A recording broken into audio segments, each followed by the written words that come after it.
FanDuel wide receiver analysis for week 5. I'm Jason Gilbert, JGilbo11. With me is Justin Elick at Big Elite 42. Taking a look at FanDuel wide receivers. We'll start off with Michael Crabtree, who you talked about on DK, but great price tag here on FanDuel. I mean, at the same price at 6,900. Yeah, I mean, we kind of went over him a couple times here, but I mean, this is the guy that's seeing a ton of looks right now. Over there, we saw last week, obviously 3 touchdowns. Very unlikely he repeats that anytime soon, maybe ever again. But 11 and 12 targets the last 2 weeks against Tennessee and Baltimore, you know, 2 of the better defense. I'm not going to say they're top tier defenses, but they're above average defenses. San Diego, especially with no Jason Verrett now, Brandon Flowers looks like he's questionable. That was pretty much their only strength on the defensive end as far as stopping the pass was Jason Verrett, at least slowing down one receiver. Now, I mean, I'm just expecting huge games from these guys in Oakland. So at his price, sub 7K, he's a guy that's getting red zone looks. He's producing, and Derek Carr just looks phenomenal right now. So in cash games, I don't really see a scenario where I fade him here. Yeah, I definitely don't either. I mean, that's just a really nice price and a really nice matchup. And I mean, you can use him as your third wide receiver, your second wide receiver. It just seems he fits in perfectly pretty much anywhere. Yeah. I mean, it's just a really, really good spot for him.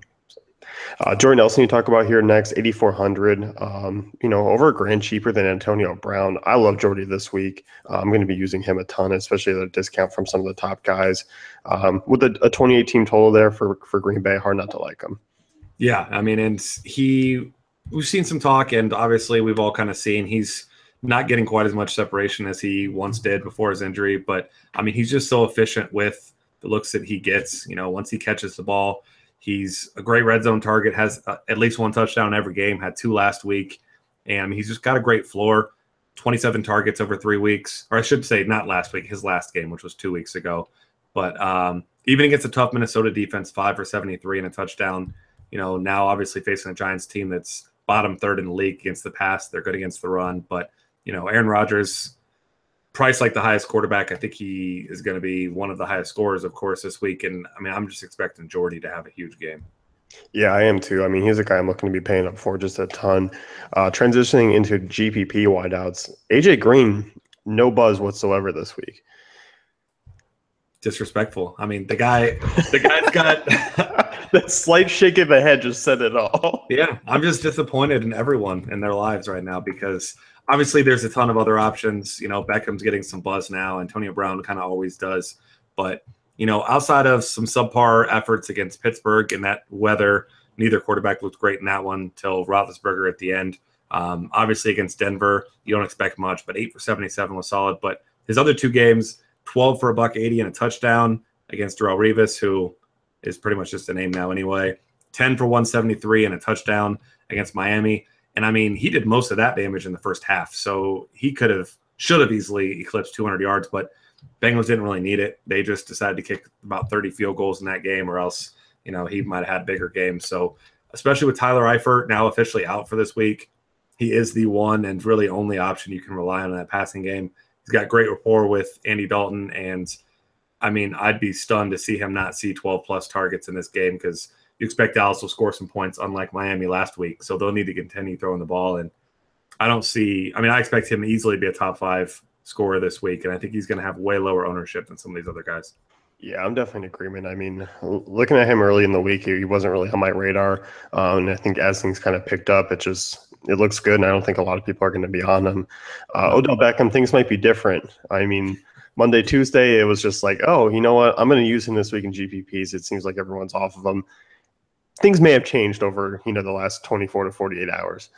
Yeah, absolutely. I mean, it's a situation where maybe he was going to be 5% as of a couple of days ago, like you said. Now, who knows? He could be a highly owned player, but, you know, people like to talk also and say, you know, well, you need to play him. Maybe the buzz is going to get his ownership really high, or maybe people are still scared off him and they're just trying to gauge everyone else's interest. It's a tough situation for projecting his ownership, but either way, Packers pass defense has not been good this year. Sam Shields, I think it's a concussion he's dealing with. He's still questionable. That defense is decimated anyway. They've really been terrible against the pass. I mean, the last 2 games, Stephon Diggs had 180 yards. Marvin Jones had over 200 yards. Neither one of those guys are close to the caliber of player that Odell Beckham is. So That's not me predicting that he's going to get 180 plus yards, but I don't see it. I think a single person in the world would be surprised if he did. Yeah, I'm just kind of enjoying the chaos that kind of surrounds him right now. Yeah. As you mentioned, it just seems like it's all over the place. So I'm going to still use him in GPPs. I think it's kind of hard not to. As you mentioned, the Packers' pass defense has just been horrendous, and Shields, I think he is rolled out now. So that's a big plus for them as well. Yeah, no, that's even better then. So yeah, it's going to be a shootout, and I mean, if he doesn't produce this week, they don't force feed him the ball. I mean, it's dark. The dark times have finally come for the Giants, and that's the time to call a wrap on your season. Yeah, definitely. In terms of value here, Emmanuel Sanders, 7,100, really nice price tag. Going up against a pretty weak Atlanta secondary. Yeah, I mean, this is a guy who's seen 26 targets over the last 2 weeks, second most in the NFL, and this is also a spot for him against the Falcons, who everyone's kind of seen past the fact that their defense has been so bad because they've been scoring so many points. But this is a pretty terrible defense, bottom 5 or bottom 10, I guess I should say, against the pass and the run. It doesn't really matter if it's Simeon or Paxton Lynch under center here. Sanders is going to get a ton of looks. We might see Trufant on Demaryius Thomas here. That's my guess, is that's who he'll be kind of shadowing for most of the game. Sanders should just see a ton of volume once again. He's getting red zone looks.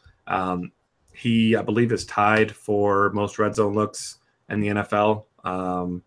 Tied with 8 for most red zone looks in the NFL so far this season. So he's going to continue to see those looks from whoever he can, especially if Trufant's on Demaryius Thomas. So I think he's a nice, safe option. And he doesn't quite have Julio Jones type upside, but he's got multiple score upside, though.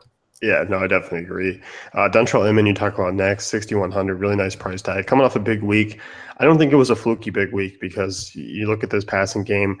Travis Benjamin is not the consistent wide receiver. I think Inman, Williams are kind of the more consistent options for Rivers.